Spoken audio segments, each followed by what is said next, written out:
My name is Amanda Wisth, and I am the founder and face of Lemonyay Charcuterie and Catering, and today we're going to make charcuterie together. Lemonyay came about as a way for me to pay homage to my mother and celebrate and honor our love of food and cooking together. So charcuterie essentially is going to be a platter of sorts of oftentimes mainly just cured meats, and then oftentimes people will add cheeses to it, fresh fruits as well as dried fruits, and oftentimes spreads or honeys or those kinds of things to really help complement the pairings that you're going to do with the cheese and or the meat on the crackers. If you were to buy all these ingredients for yourself to assemble, you easily can do that. It was about $150. I went to Trader Joe's.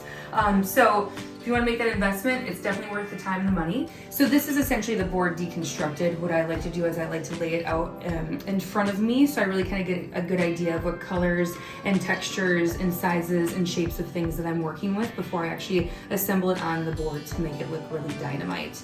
I always love to do at least 2 to 3, depending on the size of the board, hard cheeses, and then oftentimes 1 to 2 softer cheeses as well. I always like to complement it with a honey or a jam of sorts, and then always a fresh vegetal element for crispness and crunch.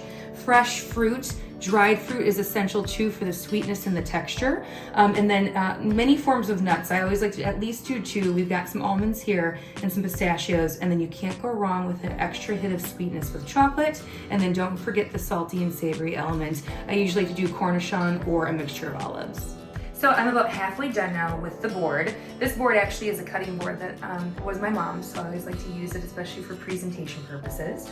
But just kind of laying out and dancing around the board, essentially, making sure things kind of flow with colors, making sure there's balance between everything. We've got green grapes here, we've got the green of the cucumber here, we've got the purples and pinks here, a little purple and pink here, and making sure that we find balance with everything that we're using, and just so it's really inviting to the eye. People want to eat pretty food. So the cheese board is complete. I'm really excited to dive into it, obviously with a glass of champagne. Thank you so much for joining me today, you guys. I had such a great time making the cheese board, as I always do. So if you're ever looking for one and want to get into contact with me, you can find me at lemonyay on Instagram. Look for more videos coming to OnMilwaukee.com as well. And don't forget to squeeze the day.